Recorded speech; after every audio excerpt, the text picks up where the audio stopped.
del Grupo Parlamentario Vox, para que el Gobierno explique las medidas que está ejecutando con afectación de derechos y libertades fundamentales, en especial las anunciadas por el Ministerio del Interior para controlar la libre circulación de información y opinión en las redes sociales.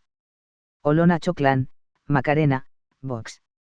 Grande Marlaska Gómez, Fernando, Ministro del Interior. Choque de Marlaska con Vox por su orientación sexual, no sé si tienen alguna fijación.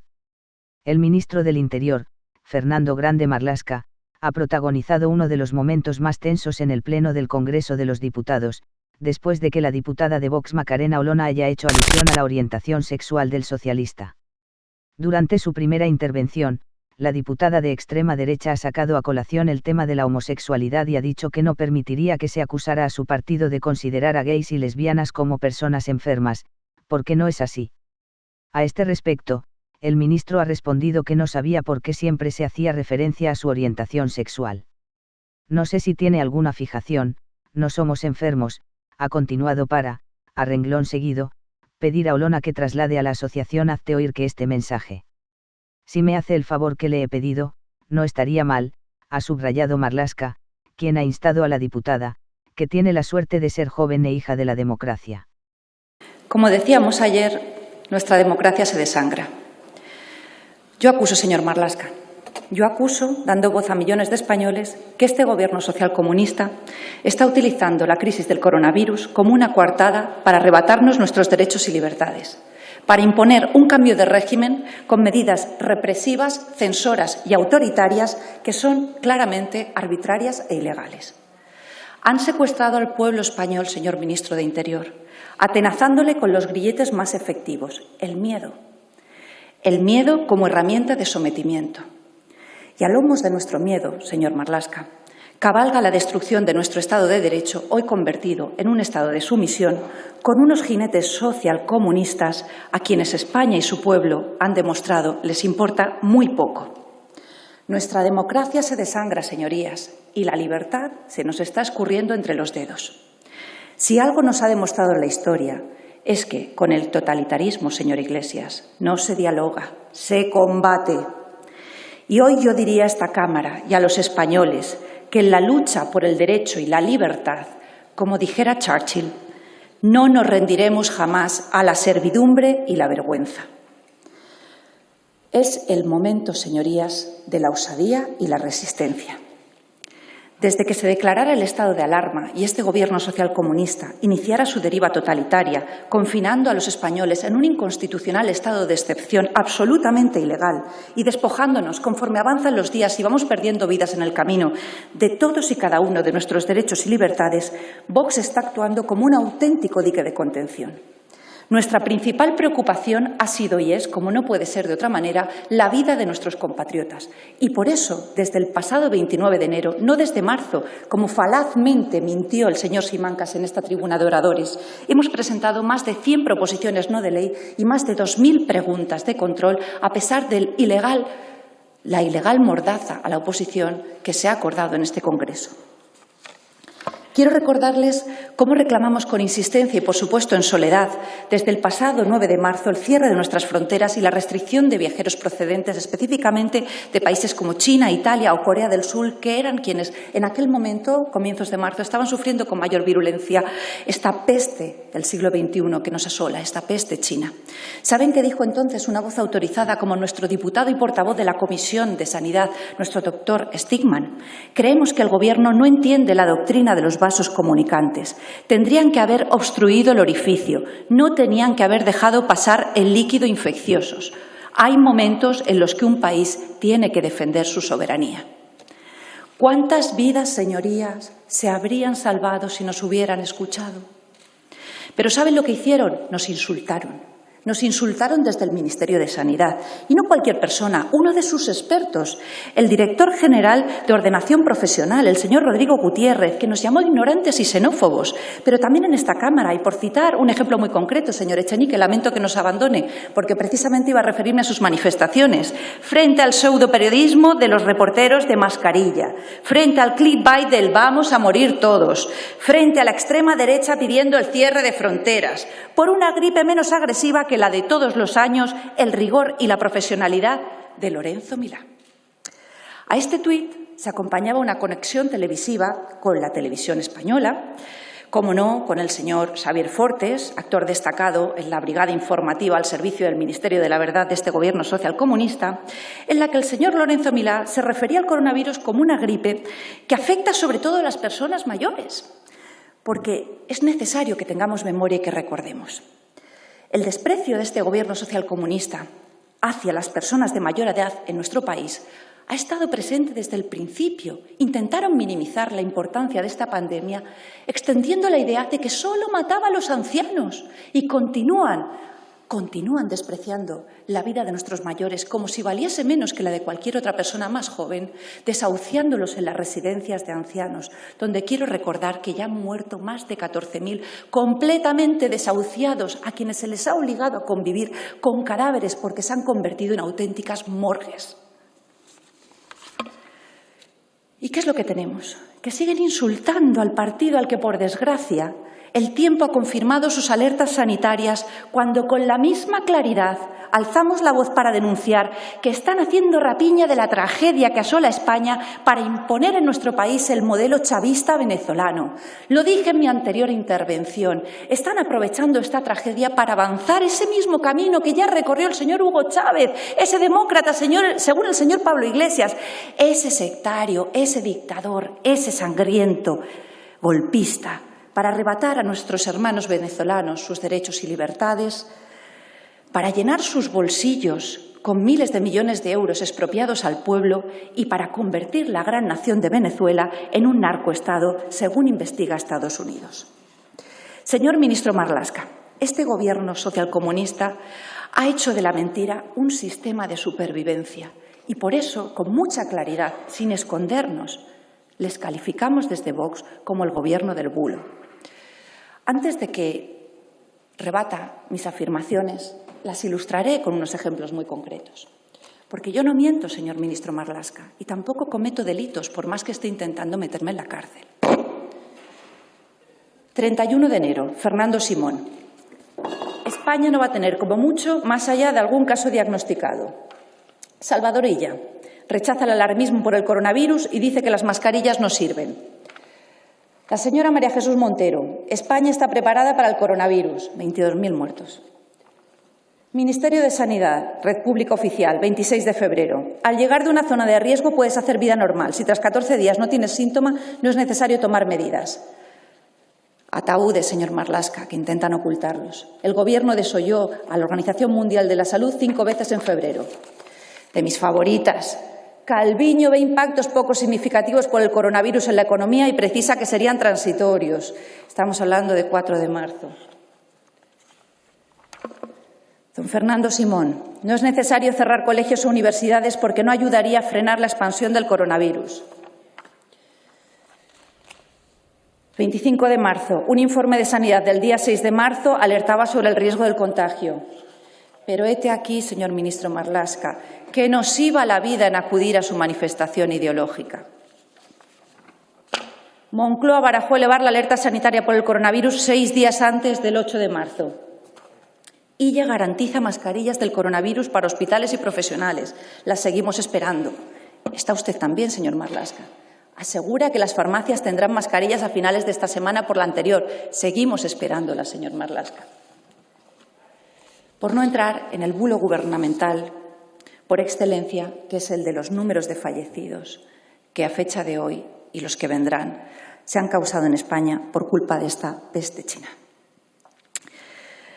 Señor ministro Marlaska, usted manifestó que este Gobierno no tiene nada de lo que arrepentirse. Sé que ayer le preguntaron por este extremo en el Senado, pero yo quisiera que en esta Cámara que representa la soberanía nacional nos diga si hoy, con más de 22.000 fallecidos, y eso con sus cifras maquilladas, ha mitigado algo esa soberbia que está caracterizando a este Gobierno socialcomunista. Ustedes, señor ministro Marlaska, han hecho de la mentira oficial un instrumento de supervivencia en el poder. Y no nos extraña, porque ustedes asaltaron la Moncloa a lomos de la mentira y el fraude. Pero para ello necesitan un elemento esencial y es controlar la opinión pública, y a eso responde la monitorización de las redes sociales. Necesitan identificar las corrientes de opinión críticas para censurar y neutralizar al disidente. ¿Cómo? Es muy fácil, con la teoría del todo es bulo. Todo claro está, lo que no sea la mentira oficial. Necesitaban testar a la sociedad española y ver hasta qué punto estábamos preparados para renunciar por completo a nuestros derechos y libertades. ¿Y quién fue el instrumento del que se valieron? El siempre rendido señor Tezanos, que ha malversado el Centro de Investigaciones Sociológicas y que a través de lo que usted y yo sabemos perfectamente que es una pregunta capciosa, indujo a la opinión pública a considerar que lo único bueno es tener efectivamente una sola verdad oficial, una sola fuente oficial, la mentira gubernamental. Y ya tienen ustedes la justificación. Es el mismo pueblo español el que ha pedido la creación del Ministerio de la Verdad. Pero lo cierto es que ustedes ya lo han puesto en marcha de manera paraestatal. ¿Quién fija que eso no es bulo, señor Marlaska? ¿Quién fija la mentira oficial? En primer lugar y en primera instancia, desde luego, el Gobierno. Todo lo que se aparte de esa mentira oficial habrá de ser considerado bulo y, por supuesto, represaliado. No son originales, señor Marlaska. Esto ya se ha aplicado en España. Esto ya lo hemos tenido durante la Segunda República, con la Ley de Defensa de la misma del año 1931, que calificaba como acto de agresión a la República la difusión de noticias que puedan quebrantar el crédito o perturbar la paz o el orden público. Una vez el Gobierno ha determinado el bulo gubernamental, es necesario que entren en acción los cómplices o cooperadores necesarios. Y a ellos me refería en mi anterior intervención, como la Gestapo o la Brigada Informativa. Califiquen ustedes como gusten la relación de servilismo. Hoy vuelvo a referirme a ellos y, desde luego, forman parte, ellos y las cadenas a las que están vinculados, de ese Ministerio de la Verdad. Y viendo las reacciones vehementes que se han producido, he de decir que no me sorprenden, porque la realidad es que grupos y cadenas como La Sexta estaban acostumbrados a una derecha rendida, y lo digo desde el más absoluto respeto. Pero saben ustedes perfectamente que es precisamente este Gobierno popular y la señora Soraya Sáez de Santamaría a quien debemos que fuera salvada precisamente la cadena La Sexta. Hoy todos sufrimos las consecuencias. Y un comunicado como el de A3 Media, además personalizando, tampoco nos sorprende, porque solo Vox se ha atrevido a alzar la voz para calificar claramente esos 15 millones de euros que se han incluido en un Real Decreto Ley aprovechando la pandemia. ¡Soborno! Y puedo asegurarles que nosotros no atacamos a periodistas, grupos o cadenas de manera personalizada. Nosotros criticamos actuaciones, criticamos que la televisión pública española se blanquee el terrorismo de ETA entrevistando a Otegi. Y, por supuesto, lo que no nos sorprende es que sea precisamente en La Sexta donde vaya el señor Iglesias a hacer las siguientes manifestaciones el pasado 16 de abril. Todos los demócratas tenemos que estar comprometidos para que el bulo, el insulto, la mentira, esa ultraderecha mediática y política no formen parte en ningún caso del futuro de nuestras sociedades. Señor ministro Marlaska, concluyo, señora presidenta. Este Gobierno socialcomunista cabalga a lomos de la mentira, pero no les voy a permitir, y lamento en el alma que no esté el señor presidente del Gobierno presente, que se lo tenga que decir a usted, que acusen a nuestro partido. Nos acusan de muchas cosas, pero no les voy a permitir que acusen a nuestro partido de que consideremos a las personas homosexuales personas enfermas. No se lo voy a permitir, porque eso no es un bulo gubernamental, eso es una falaz mentira. Y ustedes tienen mucho que tapar, porque es en su Gobierno la anterior ministra de Justicia quien, para referirse a una persona, lo hacía por su condición sexual y calificándolo en unos términos que, por decencia, señor Marlaska, porque se me cae la cara de vergüenza, no lo voy a repetir en esta tribuna por decoro a esta Cámara. Concluyo, señora presidenta. Señora Marlaska, tiene que terminar, por favor. Concluyo, señora presidenta. Gracias. Lo que puedo asegurarle es que no nos van a asustar. No nos van a asustar. ¿De verdad pensaban que no sabíamos su propósito al nombrar a la señora Dolores Delgado como fiscal general del Estado? Concluyo como empezaba. En la defensa del derecho y la libertad no nos rendiremos jamás a la servidumbre y la vergüenza. Muchas gracias, señora presidenta. Gracias, señora Olona.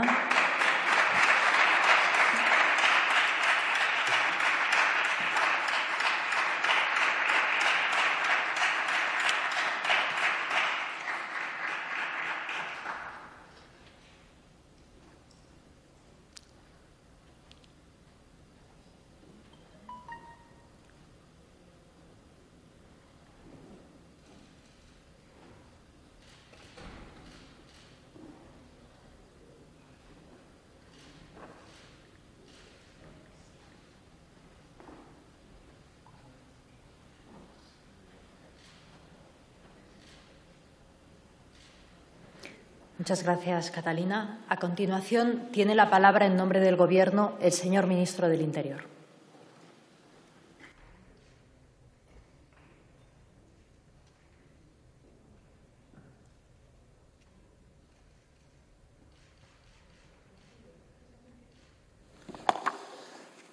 Señora presidenta, señorías, señora Olona, también yo quería empezar mi agradecimiento y agradeciendo a todos los trabajadores del Congreso por su esfuerzo y dedicación en días tan difíciles y que permiten que nosotros podamos estar aquí y podamos hacer nuestro trabajo.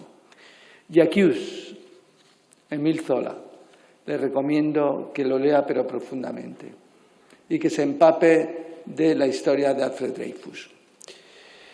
No sé por qué, señora Olona, tienen la cuestión concreta de que cuando se me hace alguna pregunta siempre está mi orientación sexual al respecto. No sé si tienen alguna fijación al respecto, pero le agradezco o me gustaría referirle que sí, si me permite que le pida un favor. Dígale eso a la gente de Hazte Oír, que no somos enfermos.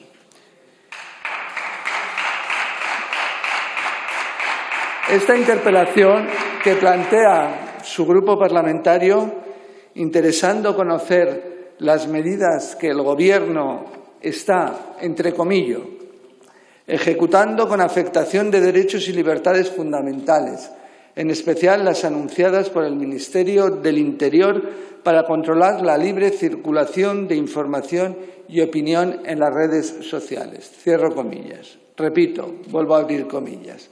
Las medidas para controlar la libre circulación y opinión en las redes sociales. Cierro de nuevo comillas.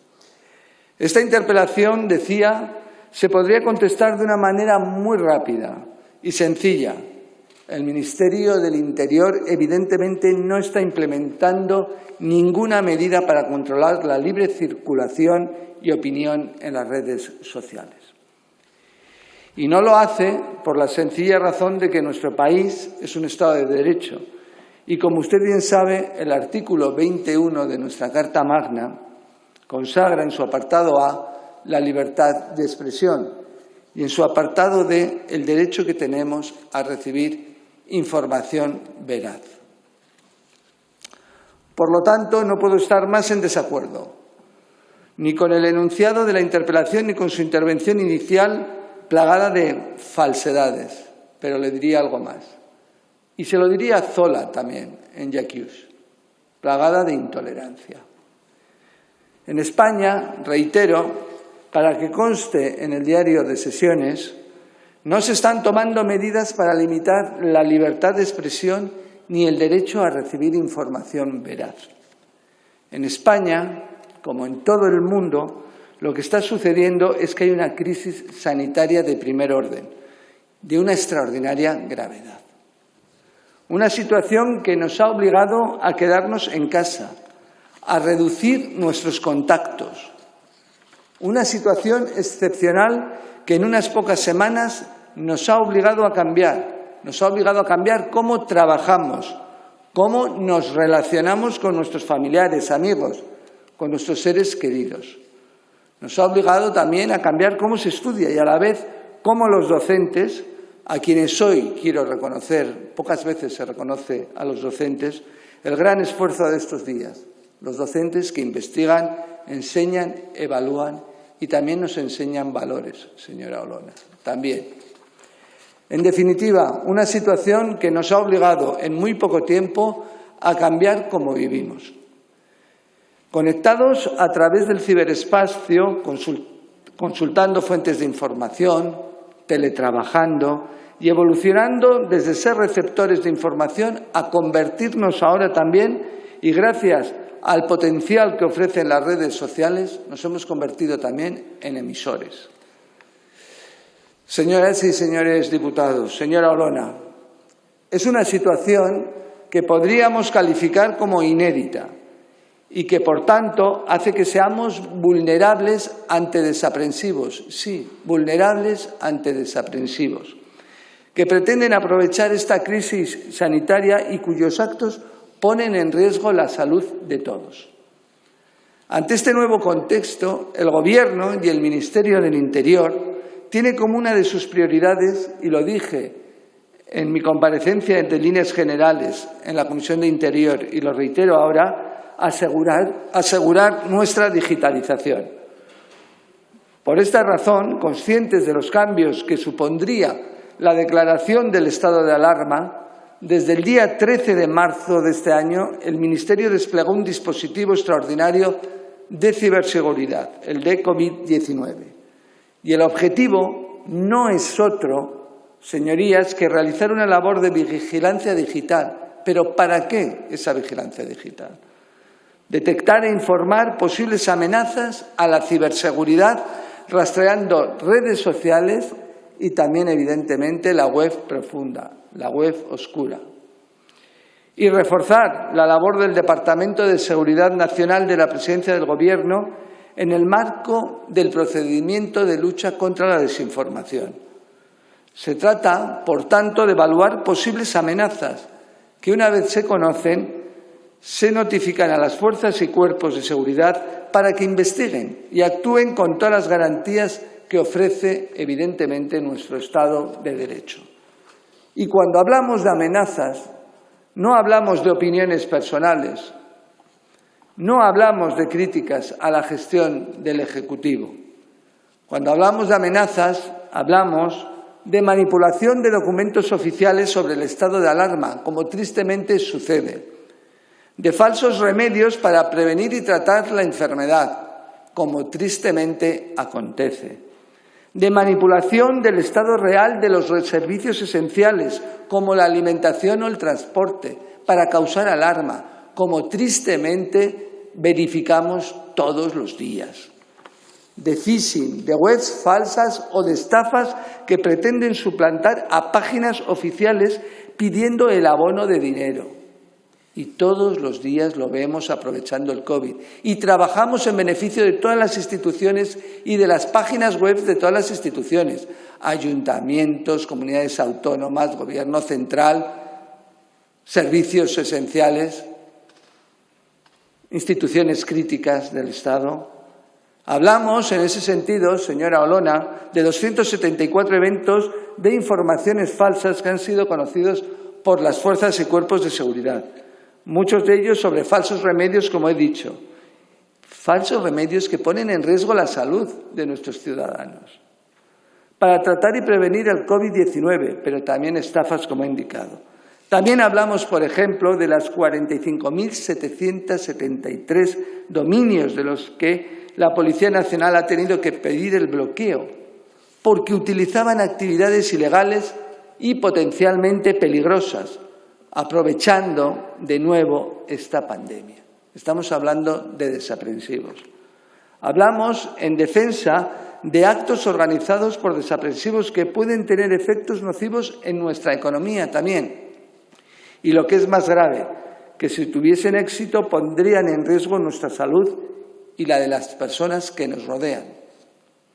Por tanto, señora Olona, la libertad de expresión no se limita. La libertad de opinión y la crítica a la gestión del Gobierno, a la gestión que el Gobierno hace, no se limita. Nuestros derechos fundamentales en las redes sociales no se limitan.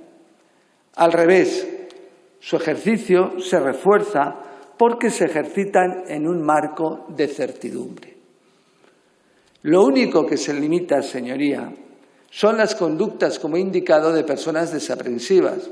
Espero que no les quiera dar amparo, que pretenden aprovecharse de esta situación transitoria y excepcional para realizar actividades que ponen en riesgo nuestra salud y que en muchas ocasiones, además, son constitutivas de delito. Usted decía y comentaba que esto, supuestamente lo que nosotros hacíamos, ya se había hecho en alguna otra ocasión y se remitía a la Segunda República. Espero que no esté añorando que la conclusión a nuestros tiempos sea el régimen del 39. Señora presidenta, concluyo. Y lo hago, señora Olona, como comenzaba, No se controla la libertad de expresión ni el derecho constitucional a recibir información veraz. Se limita la actividad de los desaprensivos. Se protege la salud y los derechos y libertades del conjunto de los ciudadanos. Muchas gracias. Muchas gracias, señor ministro.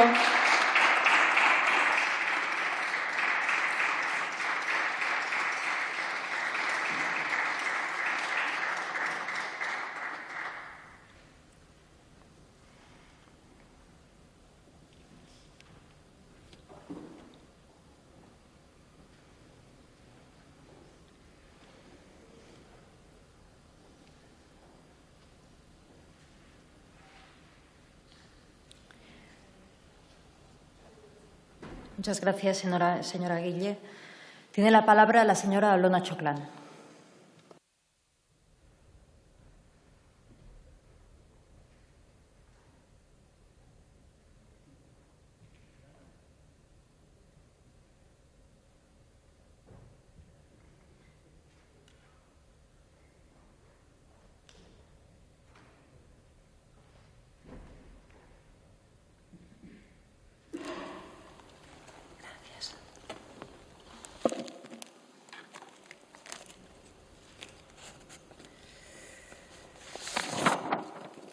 Gracias, señora presidenta. Señor ministro, desde el profundo respeto institucional le voy a decir que no voy a entrar a su juego.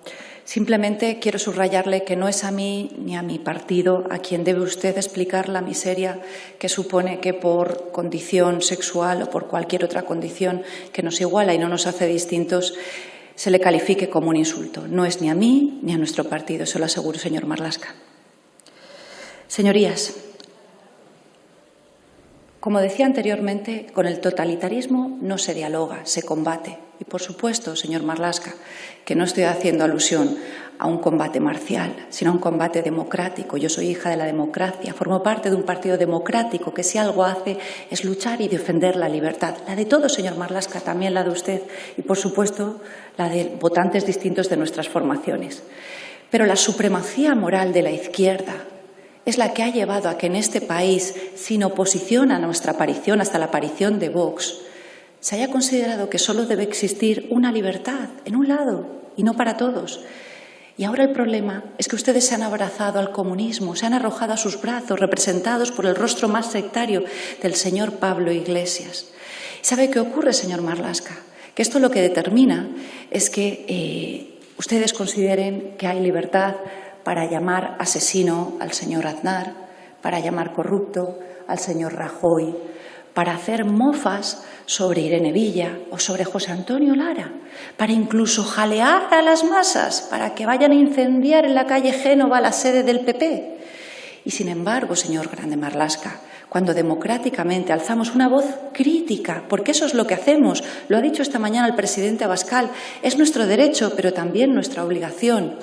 Amenazan con encarcelarnos, filtrando a los medios de comunicación informes de esa Fiscalía General del Estado, ocupada intencionadamente por quien hace 2 días era la ministra de Justicia, hasta el punto que uno de los diarios que forman parte de ese Ministerio de la Verdad acaba titulando «Los tuiteros de Vox se enfrentarán a penas de hasta 5 años de prisión». Por alzar la voz, señor ministro, esa no es la España que queremos, pero desde luego no vamos a permitir que nos arrinconen. Estamos en pie, hemos puesto pie en pared y eso es lo que hace Vox, defender la democracia, porque nuestra democracia, señor ministro Grande Marlaska, pese a su apariencia, desde luego que se desangra. Señor ministro Marlaska, yo quiero exhibirle un documento. ¿Conoce usted este documento? Usted lo conoce, yo he podido acceder a él y ahora lo voy a hacer público. Es el informe emitido por la Abogacía General del Estado en fecha 2 de abril, por el que se determina que no procede incardinar en el artículo 36.6 de esa famosa ley mordaza que ustedes denominan los incumplimientos a las limitaciones impuestas por el estado de alarma. ¿Conoce usted esta comunicación, señor ministro Grande Marlaska? Esta es suya, de fecha 14 de abril. Es la comunicación remitida por usted a los delegados del Gobierno de toda España, donde, en el formato de propuesta de sanción que incluye, desoye por completo este informe de la Abogacía General del Estado.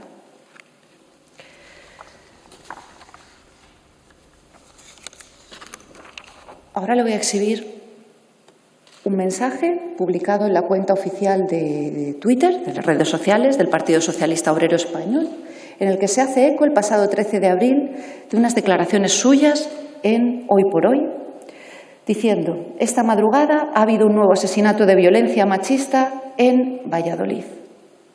Solo unas horas después, este ciudadano, a quien usted había acusado públicamente de asesinato, fue liberado por el juzgado de instrucción porque ni la Fiscalía ni el propio juez de instrucción había visto evidencia alguna de criminalidad en su actuación. Señalado públicamente por el ministro de Interior, señalado públicamente por el Partido Socialista. ¿Y a esto cómo lo llamamos, señor Marlaska? ¿Esto es un bulo? Concluyo, señora presidenta. Esta es la famosa comunicación que el general Santiago remitió a las comandancias desde el Estado Mayor y donde se hacía alusión a la identificación, estudio y seguimiento en relación con la situación creada por el COVID de campañas de desinformación, así como publicaciones y fake news susceptibles de generación de estrés social y desafección a instituciones del Gobierno.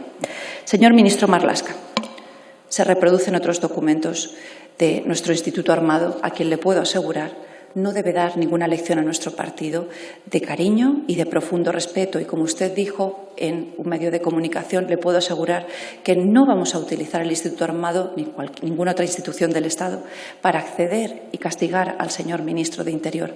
Pero sí queremos conocer quién le dio esa instrucción al general Santiago. Y para eso les anuncio que en el día de hoy hemos solicitado la creación de una subcomisión dentro de la Comisión de Interior, porque si algo nos ha demostrado este Gobierno es que hay que confiar muy poco en sus palabras e ir a la evidencia de los hechos. Gracias.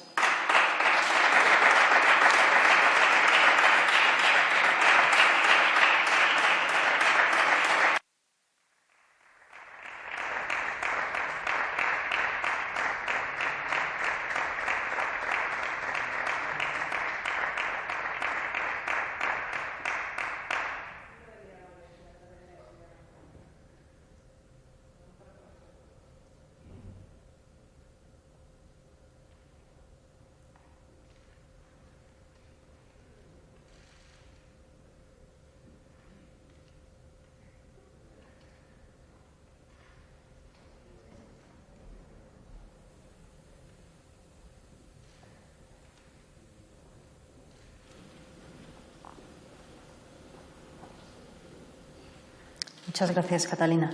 Para concluir el debate, tiene la palabra en nombre del Gobierno el señor ministro del Interior.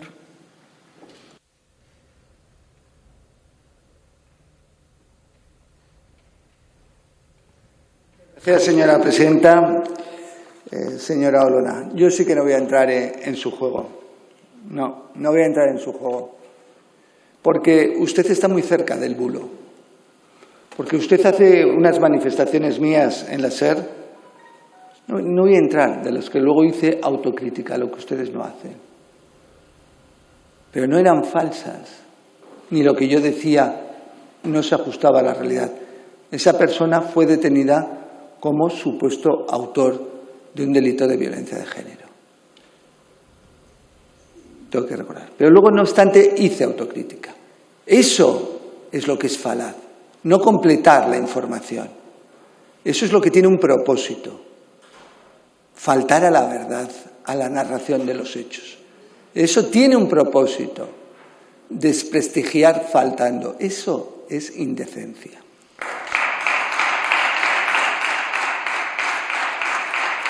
Y lo mismo le refiero respecto al informe de la abogacía y al informe y a la instrucción que di yo. Tengo que decirle o darle a conocer que los informes de la Abogacía del Estado, además, eran divergentes entre ellos, entre distintos informes de la Abogacía del Estado, pero que no son vinculantes. ¿Tengo que informarle a ese respecto o no lo sabe? Tengo que indicarle igualmente que soy jurista y tengo un departamento jurista que completa la Abogacía del Estado, a la cual quiero rendir un homenaje por su trabajo al servicio de la Administración, a la Abogacía del Estado. Quiero aquí rendirle un homenaje por su trabajo y la calidad de su trabajo. Pero dicho eso, ya no voy a entrar más en su juego. Reconozco que la redacción de esta interpelación me pareció absolutamente lamentable. Mire, tengo casi la réplica, es que era de prever cuáles iban a ser sus consideraciones. Su primera intervención, ya se lo he dicho, plagada de exageraciones, falsedades y calificativos frecuentes, por otro lado, en sus declaraciones. Hoy ha hecho un refrito de las declaraciones que suele hacer, que le invito a que las retire algunas de ellas del diario de sesiones, por no decir todas, porque sobre todo la retratan a usted. Quiero hacerle un favor. Aún así, he hecho un esfuerzo para ser didáctico en mi primera intervención, explicándole qué medidas se están tomando y hacia qué objetivos se dirigen. Erradicar conductas de personas desaprensivas que se aprovechan de una pandemia y ponen en riesgo nuestra salud. ¿Pero a usted le importan algo los señores mayores en su casa indefensos? ¿Los niños que pueden ser víctimas más en estos casos de pedófilos por las redes? Pero a usted no le he oído hablar nada de las supuestas víctimas que pueden y surgen tristemente en estas situaciones, aparte de la crisis sanitaria. No le he oído hablar nada de eso. Y su turno de réplica ha sido sencillamente una perseverancia en la exageración, la falsedad y, como he dicho, la falta de rigor parlamentario e institucional. Señora Olona, reitero, no se controla la libertad de expresión. Lo que usted ha dicho hoy lo dice en todos los sitios, en todas las redes, y cosas peores. Porque le digo que la libertad de expresión en un país como España no es escuchar lo que a mí me gusta, lo bonito, es escucharla a usted. No se limita al derecho a recibir información veraz, no. Lo que luchamos es contra lo falso, lo que desinforma, lo que a mucha gente le puede llevar a utilizar medios tradicionales supuestos sanadores de una pandemia. ¿Quiere que lo dejemos pasar? ¿Que no lo digamos? Señoría, le repito, 274 eventos de desinformación tendentes a aprovecharse de la gente, 45.733 dominios que han tenido que ser bloqueados, ciberestafas, actuar contra los desaprensivos. Mire, ¿por qué se indignan? Quiero terminar, que ya queda poco. Si se toman como algo personal que se actúe contra desaprensivos que ponen en riesgo nuestra salud. No lo entiendo. Señora presidenta, termino. Lo dije ayer en el Senado y lo repito hoy en esta Cámara. Desterramos el interés particular y electoral, encontrándonos a vencer esta enfermedad, que es lo que tenemos que tratar todos. Fortalecer nuestros servicios públicos, eso es lo que pretendemos. Centrémonos en no dejar a nadie atrás. Y déjeme solo para ver si puede usted conseguir cambiar el tono. Lo ha dicho hoy, lo ha repetido hoy aquí. Aquí todavía estamos en la sede de la soberanía popular y usted y yo como juristas lo sabemos, la libertad de expresión incluso tiene un plus, faltaría más. Pero tenga en cuenta sus manifestaciones públicas. Y usted hablaba al principio de Zola, de Accuse, Dreyfus. Verdaderamente esto aconteció unos años antes, pero es por una de sus manifestaciones. Pero si reconoce, como bien sabe usted, Dreyfus, origen, cultura. Le voy a decir dos expresiones suyas recientes. Es fuera de la Cámara, pero evidentemente usted es parlamentaria. Este Gobierno quiso introducir en España la eutanasia y por la vía de los hechos la está practicando de la manera más feroz con nuestros mayores. Lo dijo usted en los desayunos de Radio Televisión Española el pasado 13 de abril. La última, en recuerdo a Dreyfus. Ayer el Gobierno dio el primer paso para levantar campos de concentración en los que se recluirán a positivos asintomáticos. España 2020, la democracia ha muerto. Hay palabras que hay que tener mucho cuidado dónde se utilizan y cómo se utilizan por lo que implican. Mire, la libertad de expresión, creo que con estas manifestaciones está más claro que la libertad de expresión es un baluarte en nuestro país y que escuchamos muchos pensamientos que no nos gustarían, pero que sabemos que ahí está la riqueza del Estado de Derecho, la riqueza de la democracia, la riqueza de todos aquellos que lucharon por los valores, por los derechos y las libertades de todos. Ahí está la ilustración. Y miren, termino. Le digo, usted es una persona, creo que inteligente. Es joven, tiene la suerte, como ha dicho, de ser hija de la democracia. Pero tenga cuidado, el tiempo pasa muy rápido y no pierda, intente coger los valores democráticos, abrigarse con ellos. Sí, los valores de la tolerancia, los valores del respeto a la dignidad y de la diversidad de quien sea. Se lo digo, es un consejo, usted me ha dado otros, déjeme que le dé un consejo. Y si ya me hace, y ya termino así para relajar un poco el ambiente, el favor que le he pedido, no estaría nada mal. Muchas gracias.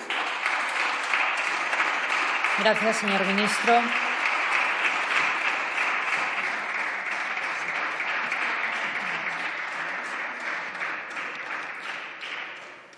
Finalizamos con el punto correspondiente a la convalidación o derogación del Real Decreto Ley 13/2020 de 7 de abril, por el que se